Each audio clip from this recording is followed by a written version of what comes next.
सोचो अगर आपको एरोप्लेन, हवाई जहाज एकदम फ्री में मिल जाए, लेकिन आप उसको आसमान की जगह रोड पे गाड़ियों के साथ भगाओगे तो क्या होगा? वही होगा जो बाहुबली के बाद से आज तक प्रभास के करियर के साथ हो रहा है। इस आदमी का स्टारडम डायनामाइट जैसा है, लेकिन जलाने वाली माचिस मिल ही नहीं रही है। द राजा साहब पिछले कुछ सालों में प्रभास की लीस्ट हाइप्ड फिल्म है ये, स्पेशली नॉर्थ ऑडियंस में, और अब इसका ट्रेलर देख के लगता है डिफरेंस और बढ़ जाएगा। इस फिल्म का ट्रेलर तेलुगु ऑडियंस में प्रभास फैंस को पसंद आ सकता है, एंटरटेनिंग लग सकता है, बट हिंदी में रिएक्शन बिल्कुल वैसा नहीं आएगा जैसा सोचा होगा। ऐसा क्यों होगा विद डिटेल बताऊंगी।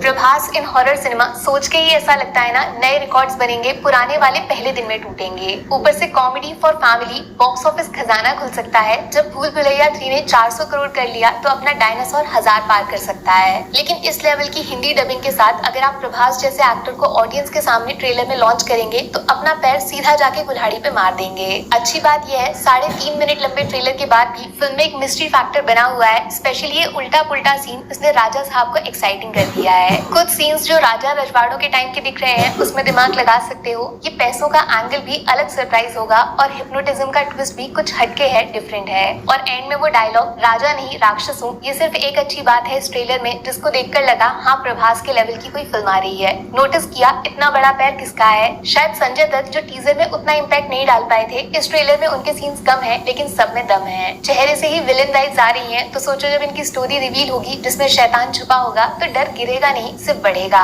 साइकोलॉजिकल हॉरर का जिक्र किया है ट्रेलर में और इसको प्रभास के लास्ट सीन के साथ जोड़ोगे तो कुछ कुछ भूल भुलैया में मंजुलिका जैसा हिंट आ रहा है। वैसे प्रभास को आप पसंद करो या ओवररेटेड बोलो, लेकिन हर फिल्म में इतना डिफरेंट सब्जेक्ट सिलेक्शन, इसके लिए क्रेडिट जरूर देना पड़ेगा। इतना इजीली हर कहानी में फिट हो जाते हैं। हाँ तो ट्रेलर का हॉरर कंटेंट ठीक ठाक है, अभी ज्यादा कुछ रिवील नहीं कर सकते क्योंकि स्टोरी खुल जाएगी, लेकिन असली शिकायत कॉमेडी कंटेंट में फील हो रही है। बहुत रूटीन से डायलॉग्स हैं, ऐसा कुछ कैची वन लाइनर नहीं आया जो वायरल हो जाए, फिल्म का प्रमोशन फ्री में कर जाए। और पर्सनली हिंदी डबिंग मेरे लिए उतना क्लिक नहीं कर रही। बस जो 3 हीरोइंस को लिया है फिल्म में उनसे रिलेटेड सीन्स थोड़ा फन ला सकते हैं, रोमांस हो सकता है, सस्पेंस भी होगा और शायद किसी में भूत भी छुपा होगा। लेकिन ओवरऑल ट्रेलर पता है इतना फीका फीका बिना इम्पैक्ट का क्यों लग रहा है? क्योंकि म्यूजिक बैकग्राउंड में बहुत ही ठंडा है, बहुत ही अननोटिसेबल है यार। जबकि ये सेम म्यूजिक आर्टिस्ट ने पवन कल्याण की फिल्म ओजी को दिवाली के पटाखे से सीधा न्यूक्लियर बॉम्ब बना दिया था। ऐसा खतरनाक म्यूजिक जिसने थिएटर को स्टेडियम बना दिया था। जैसे ट्रेलर का स्केल काफी बड़ा लग रहा है, कुछ सीन्स का थिएटर एक्सपीरियंस पैसा वसूल होगा, लेकिन ट्रेलर में ठंडे म्यूजिक की वजह से वो सीन्स बस निकल गए, फील नहीं हुए।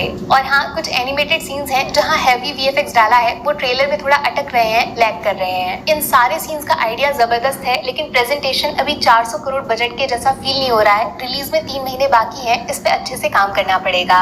मेरे हिसाब से राजा साहब की टीम को एक सेकंड ट्रेलर जरूर प्लान करना चाहिए, क्योंकि इसमें इतना दम नहीं है कि ये जनवरी तक पैन इंडिया लेवल पे फिल्म को बेच पाएगा। एंड में ले दे के सब प्रभास के स्टारडम पे आ जाएगा और जब ये फिल्म नहीं चलेगी तो उनको ही विलेन बनाया जाएगा। किसी और की गलती की सजा किसी और को मिलेगी। देखो हम सबको गंदी आदत पड़ चुकी है प्रभास को बाहुबली में देखने के बाद उनकी हर फिल्म से उतनी ही ज्यादा एक्सपेक्टेशन लगाने की, जिसके प्रेशर में सारी मूवीज दब जाती हैं। जिस तरह जीनियस एसएस राजामौली ने प्रभास को प्रेजेंट किया और अपनी फिल्म को पैन इंडिया लेवल पे अलग स्ट्रेटेजी के साथ रिलीज किया, वैसा दिमाग उसके बाद से कोई दूसरा डायरेक्टर लगा ही नहीं पाया।